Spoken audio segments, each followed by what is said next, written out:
ನಮಸ್ಕಾರ. ಮುಖ್ಯಾಂಶಗಳು. ಲಕ್ನೋನಲ್ಲಿ doctor B R. Ambedkar ಸಾಂಸ್ಕೃತಿಕ ಕೇಂದ್ರಕ್ಕೆ ಶಂಕುಸ್ಥಾಪನೆ.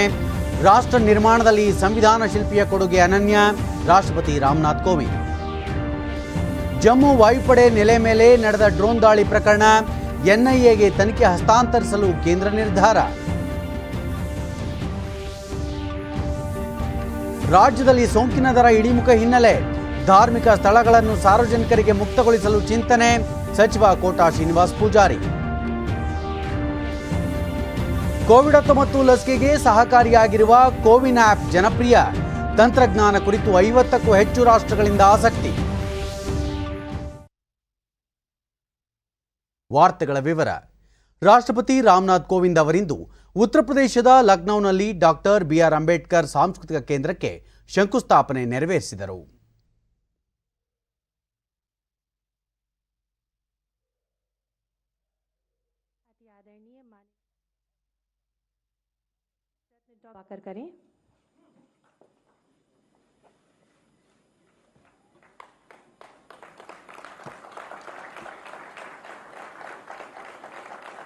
माननीय ನಂತರ ಅವರು ಈ ಸ್ಮಾರಕ ಮತ್ತು ಸಾಂಸ್ಕೃತಿಕ ಕೇಂದ್ರ ಹಾಗೂ ಬಾಬಾ ಸಾಹೇಬ್ ಹೆಸರಿನಲ್ಲಿರುವ ಕೇಂದ್ರೀಯ ವಿಶ್ವವಿದ್ಯಾಲಯದಲ್ಲಿ ಅಂಬೇಡ್ಕರ್ ಅವರ ವಿಚಾರಧಾರೆ ಎಲ್ಲರನ್ನೂ ತಲುಪುತ್ತದೆ ಎಂಬ ವಿಶ್ವಾಸ ವ್ಯಕ್ತಪಡಿಸಿದರು. ಅಂಬೇಡ್ಕರ್ ಅವರ ಬಹು ಆಯಾಮದ ವ್ಯಕ್ತಿತ್ವ, ರಾಷ್ಟ್ರ ನಿರ್ಮಾಣಕ್ಕೆ ಅವರು ನೀಡಿದ ಅಮೂಲ್ಯ ಕೊಡುಗೆಯಿಂದ ಅವರ ಅಸಾಧಾರಣ ಕ್ಷಮತೆಯ ಪರಿಚಯವಾಗುತ್ತದೆ.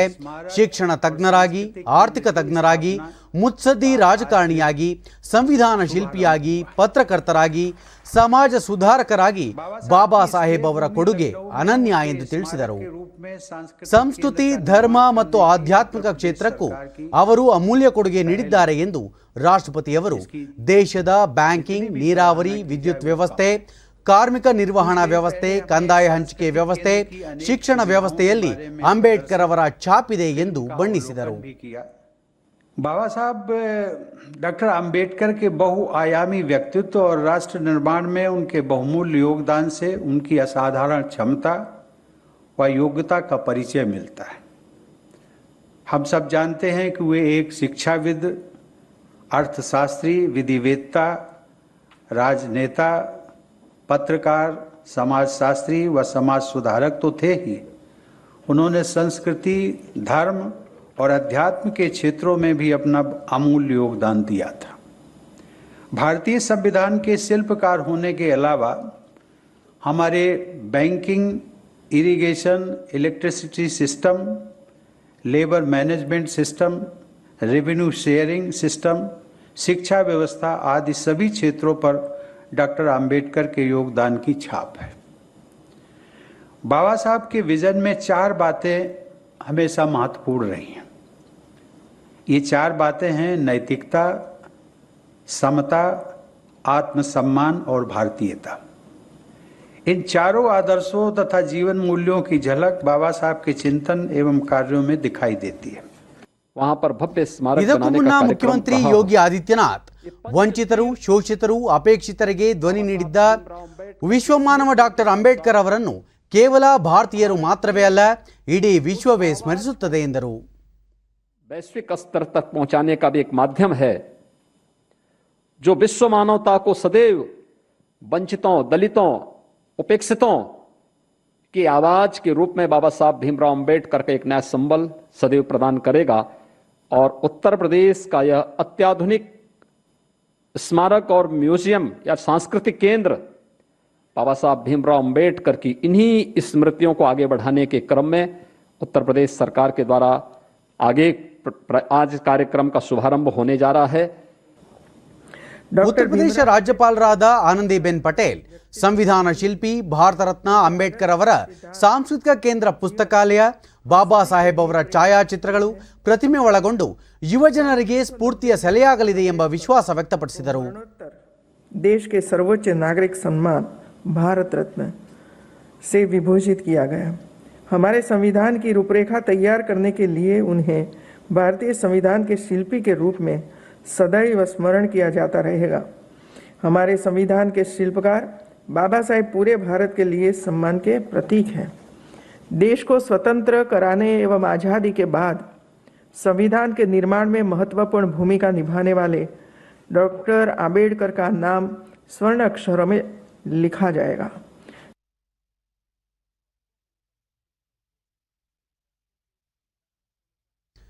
ಜಮ್ಮುವಿನ ವಾಯುಪಡೆ ಪ್ರದೇಶದ ಮೇಲೆ ಭಯೋತ್ಪಾದಕರು ನಡೆಸಿದ ಡ್ರೋನ್ ದಾಳಿಯ ತನಿಖೆಯನ್ನು ರಾಷ್ಟ್ರೀಯ ತನಿಖಾ ಸಂಸ್ಥೆ ಎನ್ಐಎಗೆ ಕೇಂದ್ರ ಸರ್ಕಾರ ವಹಿಸಿದೆ. ಭಾನುವಾರ ಬೆಳಗ್ಗೆ ಜಮ್ಮು ವಿಮಾನ ನಿಲ್ದಾಣದ ಭದ್ರತಾ ತಾಂತ್ರಿಕ ಪ್ರದೇಶದಲ್ಲಿ ನಡೆದ ಅವಳಿ ಸ್ಫೋಟದಲ್ಲಿ ಕಡಿಮೆ ಎತ್ತರದಲ್ಲಿ ಹಾರಾಡುವ ಡ್ರೋನ್ಗಳ ಮೂಲಕ ಸುಧಾರಿತ ಸ್ಫೋಟಕ ಸಾಧನಗಳನ್ನು ದಾಳಿಗೆ ಬಳಕೆ ಮಾಡಲಾಗಿತ್ತು. ಸ್ಫೋಟದಲ್ಲಿ 2 ಭಾರತೀಯ ಸಿಬ್ಬಂದಿ ಗಾಯಗೊಂಡಿದ್ದರು. ಈ ಮಧ್ಯೆ ರಕ್ಷಣಾ ಸಚಿವ ರಾಜನಾಥ್ ಸಿಂಗ್ ಡ್ರೋನ್ ದಾಳಿಯ ಕುರಿತು ಸಂಜೆ ವಿವರ ನೀಡಲಿದ್ದಾರೆ.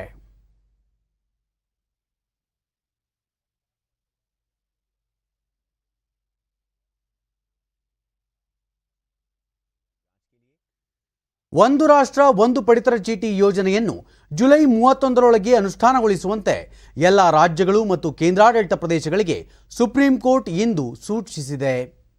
ಅದೇ ವೇಳೆ ವಲಸೆ ಕಾರ್ಮಿಕರ ನೋಂದಣಿಗೆ ಪೋರ್ಟಲ್ ಆರಂಭಿಸುವಂತೆಯೂ ಕೇಂದ್ರ ಸರ್ಕಾರಕ್ಕೆ ಸರ್ವೋನ್ನತ ನ್ಯಾಯಾಲಯ ನಿರ್ದೇಶಿಸಿದೆ. ಸಾಂಕ್ರಾಮಿಕ ಕೊನೆಗೊಳ್ಳುವವರೆಗೂ ವಲಸೆ ಕಾರ್ಮಿಕರಿಗಾಗಿ ಸಮುದಾಯ ಅಡುಗೆ ಮನೆಗಳನ್ನು ನಡೆಸುವಂತೆ ಮತ್ತು ಪಡಿತರ ಪೂರೈಸುವಂತೆ ರಾಜ್ಯಗಳಿಗೆ ಸುಪ್ರೀಂ ಕೋರ್ಟ್ ನಿರ್ದೇಶಿಸಿದೆ. ಒಂದು ರಾಷ್ಟ್ರ ಒಂದು ಪಡಿತರ ಚೀಟಿ ಯೋಜನೆಯು ವಲಸೆ ಕಾರ್ಮಿಕರು ತಾವು ಇರುವ ರಾಜ್ಯದಲ್ಲೇ ತಮ್ಮ ಪಾಲಿನ ಪಡಿತರವನ್ನು ನ್ಯಾಯಬೆಲೆ ಅಂಗಡಿಯಿಂದ ಪಡೆದುಕೊಳ್ಳಲು ಅವಕಾಶ ಕಲ್ಪಿಸುತ್ತದೆ. ಕೋವಿಡ್ ಸಾಂಕ್ರಾಮಿಕದಿಂದ ಬಾಧಿತರಾಗಿರುವ ವಲಸೆ ಕಾರ್ಮಿಕರ ಕಲ್ಯಾಣದ ಹಿನ್ನೆಲೆಯಲ್ಲಿ ಕೇಂದ್ರ ಹಾಗೂ ರಾಜ್ಯ ಸರ್ಕಾರಗಳಿಗೆ ಸುಪ್ರೀಂ ಕೋರ್ಟ್ ಹಲವು ನಿರ್ದೇಶನಗಳನ್ನು ನೀಡಿದೆ.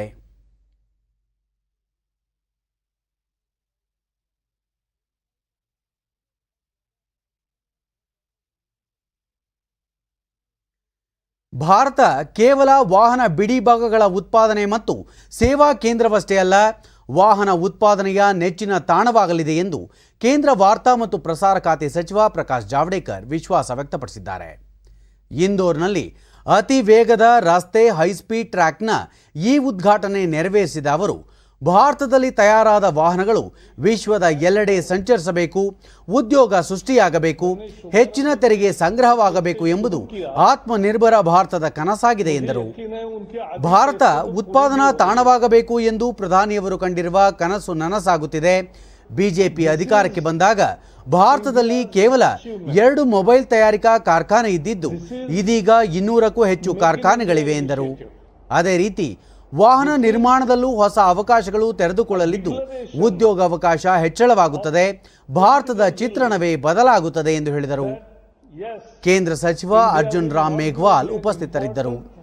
Automobile center, but it will become the hub of automobile and not only of components. But it will become the hub of automobile and not only of components. So this is ये दुनिया का एक मुख्य automobile का केंद्र बनेगा, उत्पादन का भी, सेवाओं का भी और स्पेयर पार्ट्स का भी. ಜಮ್ಮು ಮತ್ತು ಕಾಶ್ಮೀರದ ಪರೀಂಪುರ ವಲಯದಲ್ಲಿ ಇಂದು ಬೆಳಗ್ಗೆ ನಡೆದ ಕಾರ್ಯಾಚರಣೆ ವೇಳೆ ಲಷ್ಕರ್ ಎ ತೊಯ್ಬಾದ ಉನ್ನತ ಕಮಾಂಡರ್ ಅಬ್ರಾರ್ ಮತ್ತು ಪಾಕಿಸ್ತಾನದ ಓರ್ವ ಭಯೋತ್ಪಾದಕನನ್ನು ಭದ್ರತಾ ಪಡೆಗಳು ಕೊಂದು ಹಾಕಿವೆ. ಗುಂಡಿನ ಚಕಮಕಿ ನಡೆದ ಸ್ಥಳದಲ್ಲಿ ಭಾರೀ ಪ್ರಮಾಣದ ಮದ್ದುಗುಂಡು ಮತ್ತು ಶಸ್ತ್ರಾಸ್ತ್ರಗಳನ್ನು ವಶಪಡಿಸಿಕೊಳ್ಳಲಾಗಿದೆ. ಶೋಧ ಕಾರ್ಯಾಚರಣೆ ಮುಂದುವರೆದಿದೆ ಎಂದು ಕಾಶ್ಮೀರ ಪೊಲೀಸ್ ಮಹಾನಿರ್ದೇಶಕ ವಿಜಯ್ ಕುಮಾರ್ ತಿಳಿಸಿದ್ದಾರೆ. ಶ್ರೀನಗರದಲ್ಲಿ ಪರಿಸ್ಥಿತಿ ನಿಯಂತ್ರಣಕ್ಕೆ ಬಂದಿದ್ದ ಹಿನ್ನೆಲೆಯಲ್ಲಿ ಕಳೆದ ಸೆಪ್ಟೆಂಬರ್ ಮೊದಲ ವಾರದಲ್ಲಿ ಶ್ರೀನಗರವನ್ನು ಭಯೋತ್ಪಾದನೆ ಮುಕ್ತ ಪ್ರದೇಶವಾಗಿದೆ ಎಂದು ಪ್ರಕಟಿಸಲಾಗಿತ್ತು. ಎಲ್ಇಟಿಯ ಒಂದು ಅರೆಕಾಲಿಕ ಭಯೋತ್ಪಾದಕ ಗುಂಪು ಪಾಕಿಸ್ತಾನದ ಕುಮ್ಮಕ್ಕಿನಿಂದ ಸ್ಥಳೀಯ ಯುವಕರನ್ನು ಬಳಸಿಕೊಂಡು ಸಕ್ರಿಯವಾಗಿದೆ. ಅದನ್ನು ಮಟ್ಟ ಹಾಕಲು ಕ್ರಮ ಕೈಗೊಳ್ಳಲಾಗಿದೆ ಮತ್ತು ಕಾರ್ಯಾಚರಣೆ ನಡೆಸಲಾಗುತ್ತಿದೆ. ಆದಷ್ಟು ಬೇಗ ಯಶಸ್ಸು ಸಾಧಿಸಲಾಗುವುದು ಎಂದು ಅವರು ತಿಳಿಸಿದ್ದಾರೆ. एलईटी का एक साकिब जो है बरजुला का एक्टिव हो गया. उसके बाद खुडबनी रेडबनी से जब आर्मी का पुलिस का वहां पर बहुत सिक्योरिटी फोर्स का प्रेशर पड़ा तो खुडबनी रेडबनी से शिफ्ट होकर अब्बास से श्रीनगर में शेल्टर लिया है.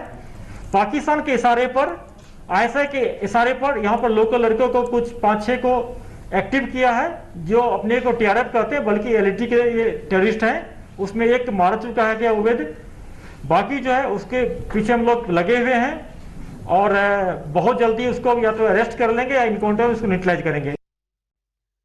ಮುಂಬರುವ ಡಿಸೆಂಬರ್ ವೇಳೆಗೆ ಎಲ್ಲರಿಗೂ ಕೋವಿಡ್-19 ಲಸಿಕೆ ನೀಡಲು ಯೋಜಿಸಲಾಗಿದೆ ಎಂದು ಕೇಂದ್ರ ರಾಸಾಯನಿಕ ಮತ್ತು ರಸಗೊಬ್ಬರ ಖಾತೆ ಸಚಿವ ಡಿ.ವಿ. ಸದಾನಂದಗೌಡ ತಿಳಿಸಿದ್ದಾರೆ. ದೇಶಕ್ಕೆ ಕೋವಿಡ್ ಒಡ್ಡಿದ ಸವಾಲು ಹಾಗೂ ಅದನ್ನು ಪ್ರಧಾನಿ ನರೇಂದ್ರ ಮೋದಿ ನೇತೃತ್ವದ ಕೇಂದ್ರ ಸರ್ಕಾರ ಎದುರಿಸಿದ ರೀತಿ ಕುರಿತು ಬಿಜೆಪಿ ಸಂಘಟಿಸಿದ್ದ ರಾಜ್ಯ ಮಟ್ಟದ ಈ ಚಿಂತನಾ ಶಿಬಿರ ಉದ್ಘಾಟಿಸಿದ ಅವರು, ದೇಶದಲ್ಲಿ ಲಭ್ಯವಿರುವ ಕೋವಿಡ್ ಲಸಿಕೆಯಲ್ಲಿ 75% ಕೇಂದ್ರ ಸರ್ಕಾರವೇ ಖರೀದಿಸಿ ಉಚಿತವಾಗಿ ರಾಜ್ಯಗಳು ಹಾಗೂ ಕೇಂದ್ರಾಡಳಿತ ಪ್ರದೇಶಗಳಿಗೆ ಒದಗಿಸುತ್ತಿದೆ. ಲಸಿಕೆಯ ಲಭ್ಯತೆಯನ್ನು ಹೆಚ್ಚಿಸಲು ಕೇಂದ್ರ ಸರ್ಕಾರ ಹಲವು ಕ್ರಮಗಳನ್ನು ಕೈಗೊಂಡಿದೆ. ಭಾರತ್ ಬಯೋಟೆಕ್ ಸಂಪೂರ್ಣ ಸ್ವದೇಶೀಯವಾದ ಕೋವ್ಯಾಕ್ಸಿನ್ ಲಸಿಕೆಯನ್ನು ಅಭಿವೃದ್ಧಿಪಡಿಸಿದೆ. ಈ ಕಂಪನಿ ಸದ್ಯ ಮಾಸಿಕ 1.7 ಕೋಟಿ ಡೋಸ್ಗಳನ್ನು ಉತ್ಪಾದಿಸುತ್ತಿದೆ. ಕೋವ್ಯಾಕ್ಸಿನ್ ಲಸಿಕೆಯನ್ನು ಇನ್ನಷ್ಟು ಘಟಕಗಳಲ್ಲಿ ಉತ್ಪಾದಿಸಲು ವ್ಯವಸ್ಥೆ ಮಾಡಲಾಗುತ್ತಿದೆ ಎಂದರು. ಸೆರಮ್ ಇನ್ಸ್ಟಿಟ್ಯೂಟ್ ಕೋವಿಶೀಲ್ಡ್ ಲಸಿಕೆ ಉತ್ಪಾದನೆಯನ್ನು ಸೆಪ್ಟೆಂಬರ್ ವೇಳೆಗೆ 11 ಕೋಟಿ ಡೋಸ್ಗೆ ಏರಿಸಲು ಕ್ರಮ ಕೈಗೊಳ್ಳಲಾಗಿದೆ. ರಷ್ಯಾದಿಂದ ಸ್ಪುಟ್ನಿಕ್ ವಿ ಲಸಿಕೆಯ ಆಮದು ಈಗಾಗಲೇ ಆರಂಭಗೊಂಡಿದೆ. ಇದರ ಹೊರತಾಗಿ ಭಾರತದಲ್ಲಿಯೂ ಅದರ ಉತ್ಪಾದನೆ ಆರಂಭಿಸಲು 5 ಕಂಪನಿಗಳೊಂದಿಗೆ ಒಡಂಬಡಿಕೆ ಮಾಡಿಕೊಳ್ಳಲಾಗಿದೆ ಎಂದು ತಿಳಿಸಿದರು. ಹೈದರಾಬಾದ್ ಮೂಲದ ಬಯೋಲಾಜಿಕಲ್ ಈ ಕಂಪನಿಯ ಜೊತೆ ಕೋವಿಡ್ ಲಸಿಕೆ ಖರೀದಿಸುವ ಬಗ್ಗೆ ಚರ್ಚಿಸಲಾಗಿದ್ದು, ಅದು ಡಿಸೆಂಬರ್ ಒಳಗಾಗಿ 30 ಕೋಟಿ ಡೋಸ್ಗಳನ್ನು ಪೂರೈಸಲಿದೆ. ಹೀಗೆ ಎಲ್ಲ ರೀತಿಯಿಂದಲೂ ಲಸಿಕೆಯ ಲಭ್ಯತೆ ಪ್ರಮಾಣವನ್ನು ಹೆಚ್ಚಿಸಲಾಗುತ್ತಿದ್ದು, ಡಿಸೆಂಬರ್ ವೇಳೆಗೆ 18 ವರ್ಷ ಮೇಲ್ಪಟ್ಟ ಎಲ್ಲ ಭಾರತೀಯರಿಗೂ ಕೋವಿಡ್ ಲಸಿಕೆ ನೀಡಲು ಯೋಜಿಸಲಾಗಿದೆ ಎಂದು ಸಚಿವರು ತಿಳಿಸಿದರು.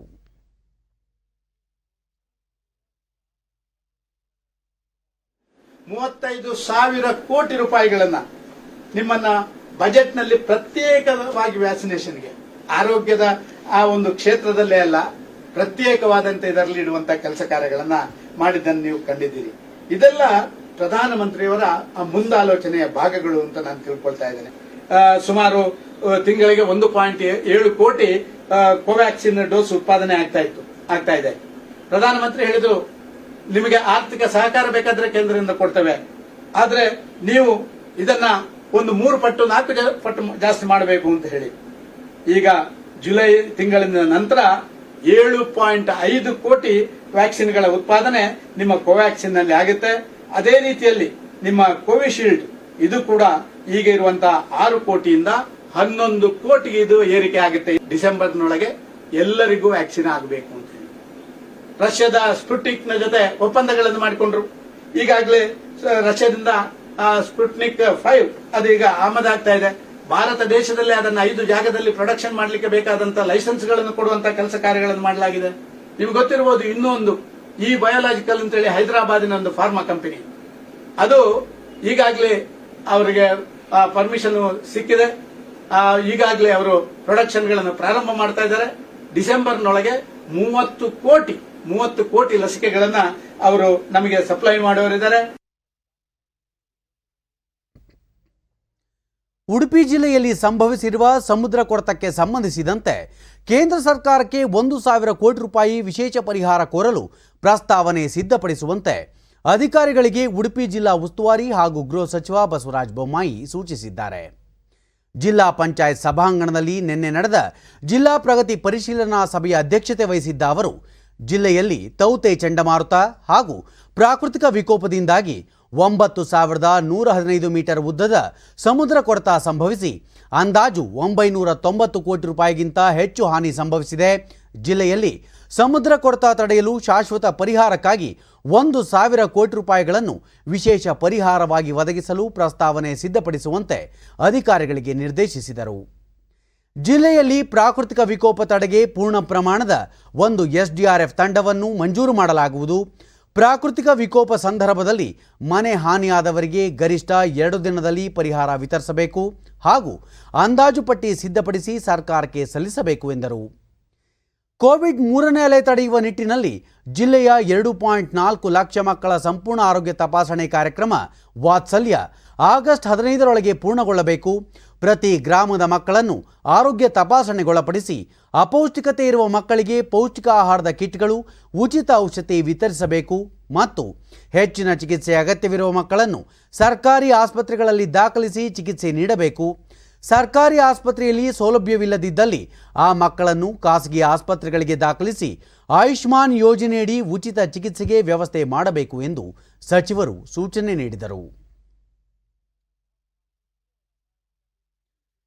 ರಾಜ್ಯದ ಎಲ್ಲ ಸರ್ಕಾರಿ, ಅನುದಾನಿತ, ಖಾಸಗಿ ಪ್ರಥಮ ದರ್ಜೆ ಕಾಲೇಜುಗಳು, ಪಾಲಿಟೆಕ್ನಿಕ್ ಹಾಗೂ ಇಂಜಿನಿಯರಿಂಗ್ ಕಾಲೇಜುಗಳಲ್ಲಿ ಕೋವಿಡ್-19 ಲಸಿಕೆ ಅಭಿಯಾನವನ್ನು ಕೈಗೊಳ್ಳಲು ಶಿಕ್ಷಣ ಇಲಾಖೆ ಆದೇಶ ಹೊರಡಿಸಿದೆ. ಜನರ ಆರೋಗ್ಯ ಮತ್ತು ಜೀವಗಳಿಗೆ ಒಡ್ಡುತ್ತಿರುವ ಅಪಾಯವನ್ನು ಸಮರ್ಥವಾಗಿ ಎದುರಿಸುವ ನಿಟ್ಟಿನಲ್ಲಿ ರೋಗ ನಿರೋಧಕ ಶಕ್ತಿಯನ್ನು ವರ್ಧಿಸಲು ಮತ್ತು ರೋಗದ ಹರಡುವಿಕೆಯನ್ನು ತಡೆಗಟ್ಟಲು ಕೋವಿಡ್ ನಿರೋಧಕ ಲಸಿಕೆ ತೆಗೆದುಕೊಳ್ಳುವುದು ಅಗತ್ಯವಾಗಿದೆ ಎಂದು ಇಲಾಖೆ ತಿಳಿಸಿದೆ. ರಾಜ್ಯದ ಎಲ್ಲ ಪ್ರಥಮ ದರ್ಜೆ ಕಾಲೇಜುಗಳು, ಪಾಲಿಟೆಕ್ನಿಕ್ ಮತ್ತು ಇಂಜಿನಿಯರಿಂಗ್ ಕಾಲೇಜುಗಳ ವಿದ್ಯಾರ್ಥಿಗಳು, ಬೋಧಕರು ಮತ್ತು ಬೋಧಕೇತರ ಸಿಬ್ಬಂದಿಯ ಸುರಕ್ಷತೆ ಮತ್ತು ಆರೋಗ್ಯದ ದೃಷ್ಟಿಯಿಂದ ಪ್ರತಿ ಕಾಲೇಜಿನಲ್ಲಿ ಲಸಿಕೆ ಅಭಿಯಾನವನ್ನು ಆಯೋಜಿಸುವುದು ಅತ್ಯಗತ್ಯವಾಗಿದೆ ಎಂದು ಇಲಾಖೆ ತಿಳಿಸಿದೆ. ಮುಂದಿನ ತಿಂಗಳಿನಿಂದ ಉನ್ನತ ಶಿಕ್ಷಣ ಇಲಾಖೆ ಎಲ್ಲ ಕಾಲೇಜುಗಳನ್ನು ಪ್ರಾರಂಭಿಸಲು ಉದ್ದೇಶಿಸಿರುವುದರಿಂದ ಕೋವಿಡ್ ಲಸಿಕೆ ಅಭಿಯಾನ ಮಹತ್ವ ಪಡೆದುಕೊಂಡಿದೆ.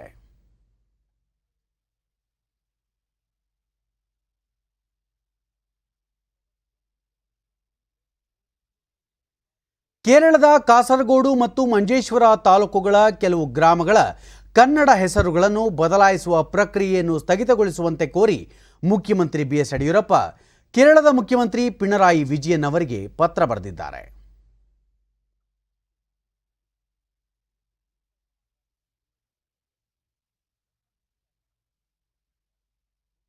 ಈ ಮಧ್ಯೆ ಮಂಗಳೂರಿನಲ್ಲಿ ಜಿಲ್ಲಾ ಉಸ್ತುವಾರಿ ಸಚಿವ ಕೋಟಾ ಶ್ರೀನಿವಾಸ ಪೂಜಾರಿ ದಕ್ಷಿಣ ಕನ್ನಡ ಜಿಲ್ಲೆಯ ಕಾಸರಗೋಡು ಪ್ರದೇಶ ಕರ್ನಾಟಕದ ಭಾಗವಾಗಿದ್ದು ಈ ಪ್ರದೇಶದ ಕೆಲವು ಹೆಸರುಗಳನ್ನು ಕೇರಳ ಸರ್ಕಾರ ಅನ್ಯ ಭಾಷೆಗಳಿಗೆ ಬದಲಾಯಿಸುತ್ತಿದೆ. ಈ ಕುರಿತು ಮುಖ್ಯಮಂತ್ರಿಗಳೊಂದಿಗೆ ಚರ್ಚಿಸಿ ಸೂಕ್ತ ತೀರ್ಮಾನ ಕೈಗೊಳ್ಳಲಾಗುವುದು ಎಂದರು. ಹೇಳಿದ್ದಾರೆ. ನಾವು ಕೂಡ ರಾಜ್ಯದ ಮುಖ್ಯಮಂತ್ರಿಗಳ ಜೊತೆ ಮಾತಾಡಿ ಅರವಿಂದ್ ಲಿಂಬಾವಳಿ ಅವರ ಭಾವನೆಗೆ ಒತ್ತು ಕೊಟ್ಟು ಯಾವುದೇ ಕಾರಣಕ್ಕೂ ಕೂಡ ಕಾಸರಗೋಡಿನ ನೆಲದಲ್ಲಿರುವಂಥ ಕನ್ನಡಕ್ಕೆ ಅನ್ಯಾಯವಾಗಿರುವಂತೆ ಮತ್ತು ಕನ್ನಡದ ನೆಲಕ್ಕೆ ಅನ್ಯ ಭಾಷೆಗಳ ಹೆಸರುಗಳನ್ನು ಜೋಡಿಸಿ ಒಂದಿಷ್ಟು ಕನ್ನಡಕ್ಕೆ ಅಪಮಾನ ಮಾಡದಂತೆ ಬಹಳ ಸರಿಯಾದ ಕ್ರಮಗಳನ್ನು ತೆಗೆದುಕೊಳ್ಬೇಕು ಅನ್ನುವಂಥ ವಿನಂತಿಯನ್ನು ಆಗ್ರಹವನ್ನು ಮಾಡ್ತೇವೆ. ರಾಜ್ಯದಲ್ಲಿ ಕೋವಿಡ್-19 ಸೋಂಕು ಪ್ರಕರಣಗಳು ಕಡಿಮೆಯಾಗುತ್ತಿದ್ದು ದೇವಾಲಯಗಳನ್ನು ತೆರೆಯುವ ಕುರಿತು ಚಿಂತಿಸಲಾಗಿದೆ. ಆರೋಗ್ಯ ಇಲಾಖೆಯ ಮಾರ್ಗದರ್ಶನದಂತೆ ಇಲಾಖೆಯ ಅಧಿಕಾರಿಗಳೊಂದಿಗೆ ಚರ್ಚಿಸಿ ಮುಂದಿನ ಕ್ರಮ ಕೈಗೊಳ್ಳಲಾಗುವುದು ಎಂದು ಅವರು ತಿಳಿಸಿದರು. ಕೊರೋನಾವನ್ನು ನಿಯಂತ್ರಣ ಮಾಡುವಲ್ಲಿ ಒಂದಿಷ್ಟು ಜಟಿಲತೆ ಉಂಟಾಗಬಹುದು ಅನ್ನುವಂಥ ಆತಂಕದಿಂದ ಆರೋಗ್ಯ ಇಲಾಖೆ ಅಭಿಪ್ರಾಯವನ್ನು ಕೇಳ್ತೇವೆ ಮತ್ತು ಹೊಸದೊಂದು ಮಾರ್ಗಸೂಚಿಯನ್ನು ಮಾಡಿ ಕೊರೋನಾದ ನಡುವೆ ಸಾಮಾಜಿಕ ಅಂತರವನ್ನು ಕಾಯ್ದುಕೊಂಡು ಭಾವುಕ ಭಕ್ತರಿಗೆ ಸಂತೃಪ್ತಿ ಕೊಡುವಂಥ ಯಾವುದಾದ್ರೂ ಒಂದು ಸ್ವರೂಪದಲ್ಲಿ ದೇವರ ದರ್ಶನ ಮಾಡಬಹುದಾ ಅನ್ನೋದ್ರ ಬಗ್ಗೆ ಯೋಚನೆಯನ್ನು ಮಾಡ್ತಾ ಇದ್ದೇವೆ. ನಮ್ಮ ಇಲಾಖೆ ಅಧಿಕಾರಿಗಳು ಮತ್ತು ಆರೋಗ್ಯ ಇಲಾಖೆಯವರ ಜೊತೆ ಚರ್ಚೆ ಮಾಡಿ ಮುಂದಿನ ಹೆಜ್ಜೆಯನ್ನು ಇಡ್ತೇವೆ. ರಾಜ್ಯದಲ್ಲಿ ಕೋವಿಡ್ ನಿರ್ಬಂಧಗಳನ್ನು ಸಡಿಲಗೊಳಿಸಿರುವ ಹಿನ್ನೆಲೆಯಲ್ಲಿ ಪ್ರತಿಯೊಬ್ಬರೂ ಮಾಸ್ಕ್ ಧರಿಸುವ ಮೂಲಕ ತಮಗೆ ಮಾತ್ರವಲ್ಲದೆ ಸಮಾಜದ ಸ್ವಾಸ್ಥ್ಯ ಕಾಪಾಡಲು ಸಾಧ್ಯವಾಗಲಿದೆ ಎಂದು ಬಿಬಿಎಂಪಿ ಆಯುಕ್ತ ಗೌರವ್ ಗುಪ್ತಾ ಹೇಳಿದ್ದಾರೆ. ಬೆಂಗಳೂರಿನಲ್ಲಿಂದು ಸುದ್ದಿಗಾರರೊಂದಿಗೆ ಪ್ರತಿಕ್ರಿಯಿಸಿದ ಅವರು, ಈಗಾಗಲೇ ಕೋವಿಡ್ ನಿರ್ಬಂಧಗಳನ್ನು ಸಡಿಲಗೊಳಿಸಲಾಗಿದೆ. ಮುಂಬರುವ ದಿನಗಳಲ್ಲಿ ಇದನ್ನು ಮತ್ತಷ್ಟು ಸಡಿಲಗೊಳಿಸಿ ಆರ್ಥಿಕ ಚಟುವಟಿಕೆಗಳಿಗೆ ಅನುವು ಮಾಡಿಕೊಡಲಾಗುತ್ತದೆ. ಹೀಗಾಗಿ ಪ್ರತಿಯೊಬ್ಬರೂ ಮಾಸ್ಕ್ ಧರಿಸುವುದು ಅಗತ್ಯವಾಗಿದೆ. ಒಂದು ವೇಳೆ ಕೋವಿಡ್ ನಿಯಮಗಳನ್ನು ಪಾಲಿಸದಿದ್ದಲ್ಲಿ ಸೋಂಕು ಉಲ್ಬಣಗೊಳ್ಳುವ ಸಾಧ್ಯತೆ ಇದೆ ಎಂದು ಎಚ್ಚರಿಕೆ ನೀಡಿದರು. ಆದಷ್ಟು ನಾವು ಸ್ವಲ್ಪ ಕೇರ್ ಮಾಡೋದಾದರೆ ಎಲ್ಲರೂ ಮಾಸ್ಕನ್ನು ಧರಿಸ್ಕೊಂಡು ಹೋಗಬೇಕು ಮತ್ತು ಎಲ್ಲರೂ ಮಾಸ್ಕ್ ಧರಿಸ್ಕೊಂಡ್ರೆ ತಮ್ಮನ್ನು ಮಾತ್ರವಲ್ಲ ಸಮಾಜದಲ್ಲಿ ಇರ್ತಕ್ಕಂಥ ಎಲ್ಲರನ್ನೂ ರಕ್ಷಣೆ ಕೊಡಲಿಕ್ಕೆ ಸಾಧ್ಯ ಆಗ್ತದೆ. ಸೊ ಎಲ್ಲರೂ ನಾವು ಆ ಥರದ್ದು ಇದ್ದರೆ ಆವಾಗ ಈ ವೈರಸ್ಸು ಹರಡ್ತಕ್ಕಂಥದ್ದು ತುಂಬ ಕಡಿಮೆ ಆಗುತ್ತೆ. ಬರುವ ದಿನಗಳಲ್ಲಿ ನಾವು ಈಗ ಅನ್ಲಾಕ್ ಆಗ್ತಕ್ಕಂಥ ಸನ್ನಿವೇಶದಲ್ಲಿ ನಾವು ಇದನ್ನು ಗಮನದಲ್ಲಿ ಇಟ್ಕೊಳ್ಬೇಕು. ಎಲ್ಲ ಚಟುವಟಿಕೆಗಳನ್ನು ನಾವು ಪ್ರಾರಂಭ ಮಾಡಬೇಕು. ಆದರೆ ಆದಷ್ಟು ಯಾವುದೋ ಮಾಸ್ಕ್ ಇರಲಾರದೆ ಯಾವುದೋ ಚಟುವಟಿಕೆಗಳನ್ನು ಮಾಡಲಿಕ್ಕೆ ಸಾಧ್ಯತೆ ಅಷ್ಟನ್ನು ಮಾತ್ರ ನಾವು ಸೀಮಿತಗೊಳಿಸಬೇಕು. ನಗರಾಭಿವೃದ್ಧಿ ಮತ್ತು ದಾವಣಗೆರೆ ಜಿಲ್ಲಾ ಉಸ್ತುವಾರಿ ಸಚಿವ ಭೈರತಿ ಬಸವರಾಜು ದಾವಣಗೆರೆಯಲ್ಲಿಂದು ಸ್ಮಾರ್ಟ್ ಸಿಟಿ ಲಿಮಿಟೆಡ್ ವತಿಯಿಂದ ನಡೆಯುತ್ತಿರುವ ಕಾಮಗಾರಿಗಳ ಪ್ರಗತಿ ಪರಿಶೀಲನೆ ನಡೆಸಿದರು. ನಗರದಲ್ಲಿ ನಿರ್ಮಾಣವಾಗುತ್ತಿರುವ ಕರ್ನಾಟಕ ರಾಜ್ಯ ರಸ್ತೆ ಸಾರಿಗೆ ನಿಗಮ ಬಸ್ ನಿಲ್ದಾಣ, ಖಾಸಗಿ ಬಸ್ ನಿಲ್ದಾಣ ಮತ್ತು ಕುಂದವಾಡ ಕೆರೆ ಬಳಿ ನಿರ್ಮಿಸಲಾಗುತ್ತಿರುವ ವಿದ್ಯುತ್ ಚಿತಾಗಾರ ಕಾಮಗಾರಿಯನ್ನು ಅವರು ಪರಿಶೀಲಿಸಿದರು. ಈ ವೇಳೆ ಸಂಸದ ಜಿಎಂ ಸಿದ್ದೇಶ್ವರ್, ಜಿಲ್ಲಾಧಿಕಾರಿ ಮಹಾಂತೇಶ್ ಬೀಳಗಿ ಸೇರಿದಂತೆ ಹಿರಿಯ ಅಧಿಕಾರಿಗಳು ಉಪಸ್ಥಿತರಿದ್ದರು.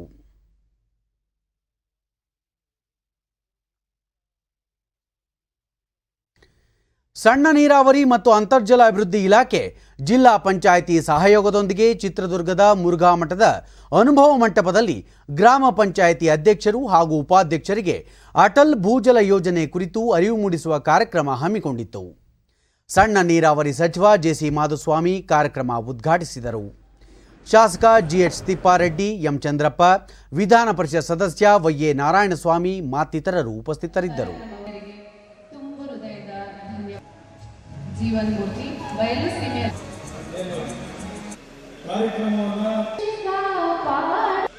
ಸಚಿವ ಜೆಸಿ ಮಾಧುಸ್ವಾಮಿ ಅಂತರ್ಜಲ ವೃದ್ಧಿ ಹಾಗೂ ನೀರಿನ ಸಂರಕ್ಷಣೆಗಾಗಿ ಕೇಂದ್ರ ಸರ್ಕಾರ ಅಟಲ್ ಭೂಜಲ ಯೋಜನೆ ಜಾರಿಗೊಳಿಸಿದ್ದು, ಅಂತರ್ಜಲ ಮಟ್ಟ ಕುರಿತು ಅಗತ್ಯ ಮಾಹಿತಿ ಪಡೆಯಲು ಇದು ನೆರವಾಗಲಿದೆ.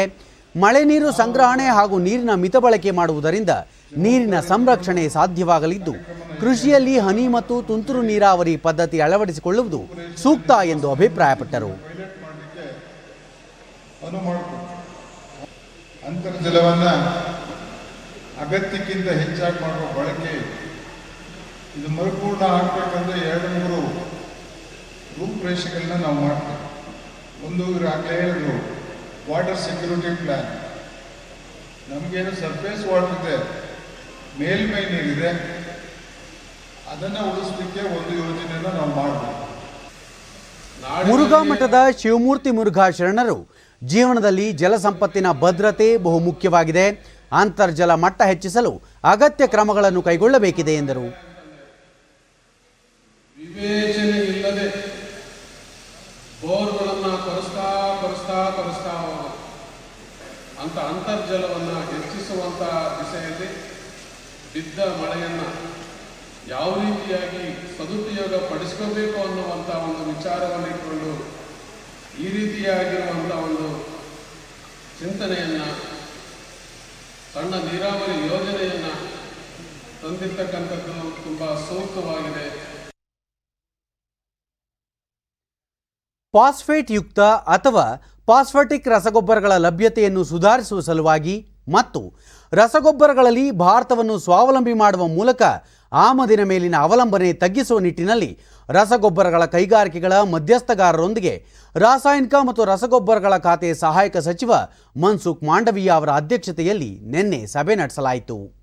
ಈ ವೇಳೆ ಅವರು ಡಿಎಪಿ ಮತ್ತು ಎನ್ಪಿಕೆ ರಸಗೊಬ್ಬರಗಳ ಪ್ರಮುಖ ಕಚ್ಚಾ ವಸ್ತುವಾದ ರಾಕ್ ಫಾಸ್ಫೇಟ್ನಲ್ಲಿ ಭಾರತವನ್ನು ಸ್ವಾವಲಂಬಿ ಮಾಡಲು ರಸಗೊಬ್ಬರ ಇಲಾಖೆ ಕ್ರಿಯಾ ಯೋಜನೆಯೊಂದಿಗೆ ಸಿದ್ಧವಾಗಿದ್ದು, ಪ್ರಧಾನಿ ನರೇಂದ್ರ ಮೋದಿ ಅವರ ಆತ್ಮನಿರ್ಭರ್ ಭಾರತ್ ಕರೆಯನ್ನು ಅನುಸರಿಸುವ ಮೂಲಕ ಭಾರತ ಭವಿಷ್ಯದಲ್ಲಿ ರಸಗೊಬ್ಬರಗಳ ಸ್ವಾವಲಂಬನೆ ಸಾಧಿಸುವತ್ತ ದಿಟ್ಟ ಹೆಜ್ಜೆ ಇಡುತ್ತಿದೆ ಎಂದರು. ಸ್ಥಳೀಯ ಸಂಪನ್ಮೂಲಗಳ ಬಳಕೆಯ ಮೂಲಕ ರಸಗೊಬ್ಬರ ಉತ್ಪಾದನೆಯಲ್ಲಿ ಭಾರತವನ್ನು ಸ್ವಾವಲಂಬಿಯನ್ನಾಗಿಸಲು ಕ್ರಿಯಾಯೋಜನೆ ರೂಪಿಸಲಾಗಿದೆ.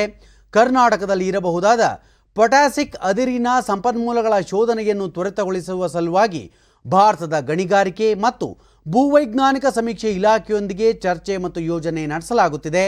ಸಂಭಾವ್ಯ ನಿಕ್ಷೇಪಗಳ ಗಣಿಗಾರಿಕೆಯನ್ನು ಶೀಘ್ರ ಆರಂಭಿಸಲು ಎಲ್ಲ ಇಲಾಖೆಗಳು ಜಂಟಿಯಾಗಿ ಕೆಲಸ ಮಾಡುತ್ತಿವೆ.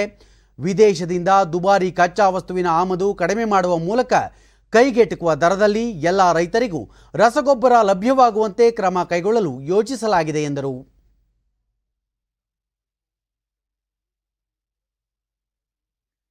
ವಿದೇಶಾಂಗ ವ್ಯವಹಾರಗಳ ಕಾರ್ಯದರ್ಶಿ ಹರ್ಷ ವಿ ಶ್ರಿಂಗ್ಲಾ ಇಂದು ಸಂಜೆ ವಿಡಿಯೋ ಕಾನ್ಫರೆನ್ಸಿಂಗ್ ಮೂಲಕ ಸೈಬರ್ ಸುರಕ್ಷತೆ ಕುರಿತು ವಿಶ್ವಸಂಸ್ಥೆಯ ಭದ್ರತಾ ಮಂಡಳಿಯ ಉನ್ನತ ಮಟ್ಟದ ಮುಕ್ತ ಚರ್ಚೆಯನ್ನುದ್ದೇಶಿಸಿ ಮಾತನಾಡಲಿದ್ದಾರೆ.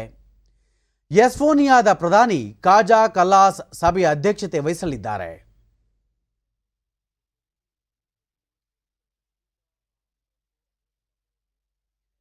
ಕೋವಿಡ್-19 ನಿಗ್ರಹ ಲಸಿಕೆ ನೀಡಿಕೆಗಾಗಿ ಭಾರತ ರೂಪಿಸಿರುವ ಕೋವಿನ್ ಆ್ಯಪ್ ಕೇವಲ 5 ತಿಂಗಳಲ್ಲೇ ಅತ್ಯಂತ ಜನಪ್ರಿಯವಾಗಿದ್ದು 50 ರಾಷ್ಟ್ರಗಳು ಈ ತಂತ್ರಜ್ಞಾನದ ಬಗ್ಗೆ ಆಸಕ್ತಿ ತೋರಿವೆ.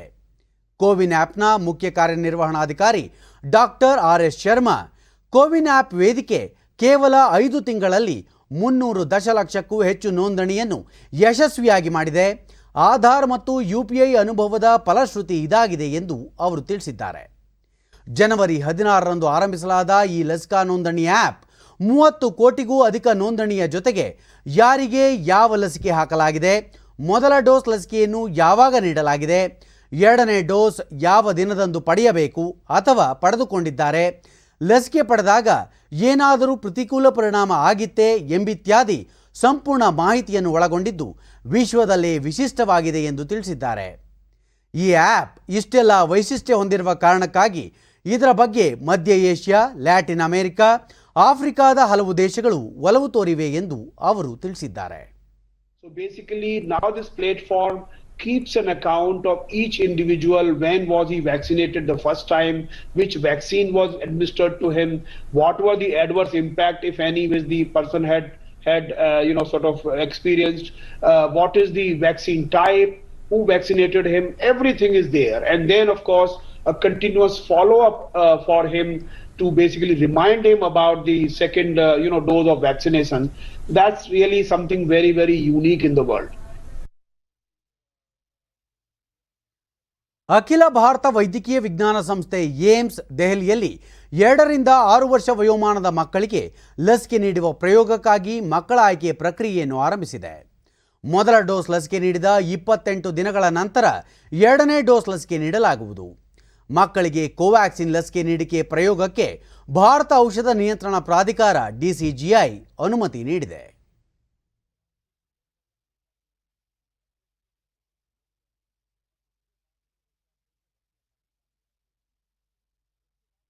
ಡಾಕ್ಟರ್ ಶ್ಯಾಮ್ ಪ್ರಸಾದ್ ಮುಖರ್ಜಿ ಜಯಂತಿಯ ಪ್ರಯುಕ್ತ ಬಿಜೆಪಿ ಯುವ ಮೋರ್ಚಾ ಬೆಂಗಳೂರಿನಲ್ಲಿ ಸೀಡ್ಸ್ ಬಾಲ್ ತಯಾರಿಸುವ ಕಾರ್ಯಕ್ರಮವನ್ನು ಹಮ್ಮಿಕೊಂಡಿತ್ತು.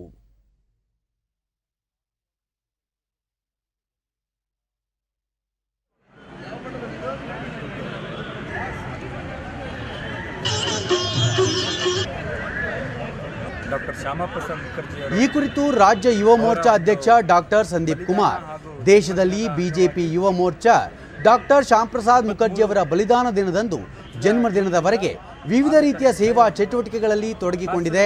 ಇದರಲ್ಲಿ ವೃಕ್ಷಾರೋಹಣ ಸೇರಿದಂತೆ ವಿವಿಧ ಕಾರ್ಯಕ್ರಮಗಳನ್ನು ಆಯೋಜಿಸಲಾಗುತ್ತಿದೆ. ದೇಶದ ಯುವಕರು ಸಸಿ ನೆಡುವ ಕಾರ್ಯದಲ್ಲಿ ತೊಡಗಿಕೊಳ್ಳಬೇಕು ಎಂದು ಕರೆ ನೀಡಿದರು.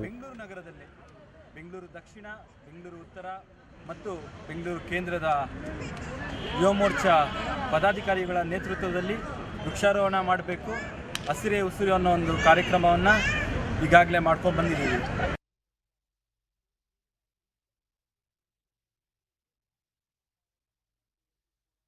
ದೇಶದಲ್ಲಿ ಲಸಿಕೆ ಅಭಿಯಾನ ವಿಶೇಷವಾಗಿ ಮುಂದುವರೆದಿದೆ. ಇದರ ಪರಿಣಾಮ ವಿಶ್ವದಲ್ಲೇ ಅತಿ ಹೆಚ್ಚು ಲಸಿಕೆ ನೀಡಿರುವ ದೇಶಗಳ ಪೈಕಿ ಭಾರತ ಮುಂಚೂಣಿಯಲ್ಲಿದೆ. ಇದುವರೆಗೆ 32,29,510 ಡೋಸ್ ಲಸಿಕೆ ನೀಡಲಾಗಿದೆ ಎಂದು ಕೇಂದ್ರ ಆರೋಗ್ಯ ಸಚಿವಾಲಯ ತಿಳಿಸಿದೆ. ದೇಶದಲ್ಲಿ ಕೊರೋನಾ ಮಾದರಿಗಳ ಪರೀಕ್ಷಾ ಸಾಮರ್ಥ್ಯದಲ್ಲಿ ನಿರಂತರ ಹೆಚ್ಚಳ ಮಾಡಲಾಗುತ್ತಿದ್ದು, ಇದುವರೆಗೆ ಒಟ್ಟು 40,81,39,287 ಮಂದಿಗೆ ಕೊರೋನಾ ಮಾದರಿ ಪರೀಕ್ಷೆ ನಡೆಸಲಾಗಿದೆ. ನಿನ್ನೆ ಒಂದೇ ದಿನ 17,68,008 ಮಂದಿಯ ಮಾದರಿ ಪರೀಕ್ಷಿಸಲಾಗಿದೆ ಎಂದು ಭಾರತೀಯ ವೈದ್ಯಕೀಯ ಸಂಶೋಧನಾ ಮಂಡಳಿ ICMR ತಿಳಿಸಿದೆ.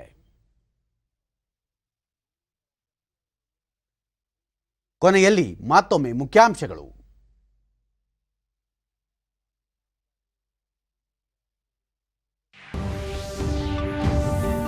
ಲಕ್ನೌನಲ್ಲಿ ಡಾಕ್ಟರ್ BR ಅಂಬೇಡ್ಕರ್ ಸಾಂಸ್ಕೃತಿಕ ಕೇಂದ್ರಕ್ಕೆ ಶಂಕುಸ್ಥಾಪನೆ.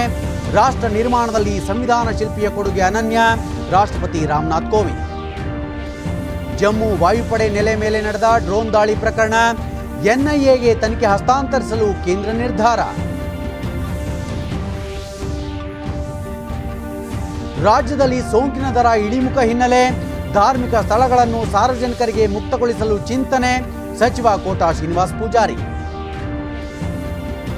ಕೋವಿಡ್-19 ಲಸಿಕೆಗೆ ಸಹಕಾರಿಯಾಗಿರುವ ಕೋವಿನ್ ಆ್ಯಪ್ ಜನಪ್ರಿಯ, ತಂತ್ರಜ್ಞಾನ ಕುರಿತು 50ಕ್ಕೂ ಹೆಚ್ಚು ರಾಷ್ಟ್ರಗಳಿಂದ ಆಸಕ್ತಿ. ನಮ್ಮ ವಾರ್ತಾ ಪ್ರಸಾರವನ್ನು ನೀವು DD ಚಂದನ ನ್ಯೂಸ್ ಯೂಟ್ಯೂಬ್ ಚಾನೆಲ್ನಲ್ಲೂ ವೀಕ್ಷಿಸಬಹುದು. ವೀಕ್ಷಕರೇ, ನಾನೀಗ ಸ್ಟುಡಿಯೋದಿಂದ ತೆರಳುತ್ತಿರುವ ಕಾರಣ ಮಾಸ್ಕ್ ಧರಿಸುತ್ತಿದ್ದೇನೆ. ನೀವು ಸಹ ಮನೆಯಿಂದ ಹೊರ ಹೋಗುವ ಮುನ್ನ ಸರಿಯಾದ ಕ್ರಮದಲ್ಲಿ ತಪ್ಪದೆ ಮಾಸ್ಕ್ ಧರಿಸಿ.